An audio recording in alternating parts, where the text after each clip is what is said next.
রংপুরের বদরগঞ্জ কালুপাড়া ইউপির বাঁশদহ বিল নামক স্থানে পাশেই একটি অপরিকল্পিত অবৈধভাবে ভেকু দিয়ে পুকুর খনন করে মাটি ও বালু উত্তোলন করে বদরগঞ্জের বিভিন্ন ইটভাটায় বিক্রি করছে অসাধু এই মাটি ব্যবসায়ীরা। এসব মাটি খেকোদের কারণে বদরগঞ্জের বিভিন্ন সড়ক ভেঙে যাচ্ছে। অবৈধ ট্রাক্টর দিয়ে মাটি ও বালু বহনের কারণে সেই সাথে অবৈধ ট্রাক্টরগুলো রাস্তায় বেপরোয়া গতিতে চলার কারণে প্রতিনিয়ত ঘটছে দুর্ঘটনা। স্থানীয় লোকজনের অভিযোগ, ওই সব মাটি খেকোদের খুঁটির জোর কোথায় তা জানতে চায় প্রশাসনের কাছে। এসব দেখেও প্রশাসন নীরব কেন?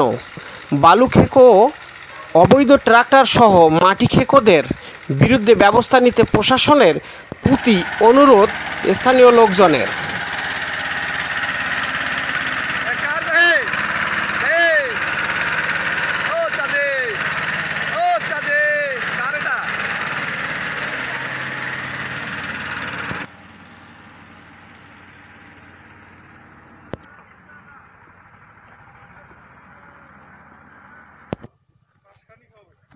এক মাস কে তুলতেছে এটা? মানান মাস্টার। গাড়ি কত করি এক গাড়ি?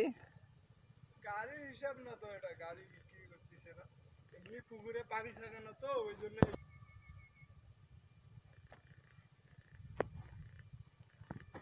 ঠিক আছে। আচ্ছা।